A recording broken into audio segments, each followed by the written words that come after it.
একে বোকা বানিয়ে বেশ কয়েকটা জিনিস বিক্রি করা যাবে। ঠিক আছে ঠিক আছে ঠিক আছে, 10 টাকা দিয়ে 4টে পটল নিয়ে যাও। এই নাও তোমার 4টে পটল, তার সাথে 2টো ঢেঁড়স আর 2টো টমেটো নিয়ে যাও। আমার কাছে তো অত টাকা নেই। ও আচ্ছা আচ্ছা, ঠিক আছে তাহলে তুমি শুধু পটলই নিয়ে যাও। এই নাও তোমার 4টে পটল। এই নাও।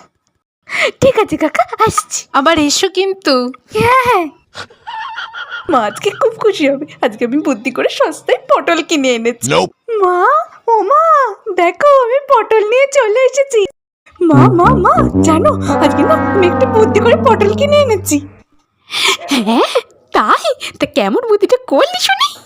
পটলের দোকানদার বলছিল 4টে পটলের দাম নাকি 8 টাকা।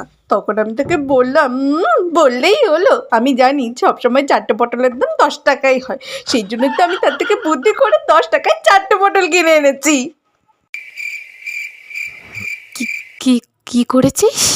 10 টাকা দিয়ে 4টে পটল কিনে এনেছি। কেন? তুমিই তো বলেছিলে সবসময় 4টে পটলের দাম 10 টাকাই হয়। এই জন্য তো আমি এরকম বুদ্ধি করে 4টে পটল 10 টাকায় কিনে এনেছি। হায় হায় হায় হায়, পোড়া কপাল আমার। এই মোটা মাথার ছেলেটা, এই মোটা মাথার ছেলেটার জন্য আমার জীবনের সব শেষ হয়ে গেল, সব শেষ হয়ে গেল। এই মূর্খ, এই মূর্খ, বল তোর মাথা এত মোটা কি করে হলো? বল বল মূর্খটা, বল। যা বের ওখান থেকে, আমার চোখের সামনে থেকে। হে ভগবান, এইরকম একটা মূর্খ ছেলের জন্য সব শেষ হয়ে গেল আমার।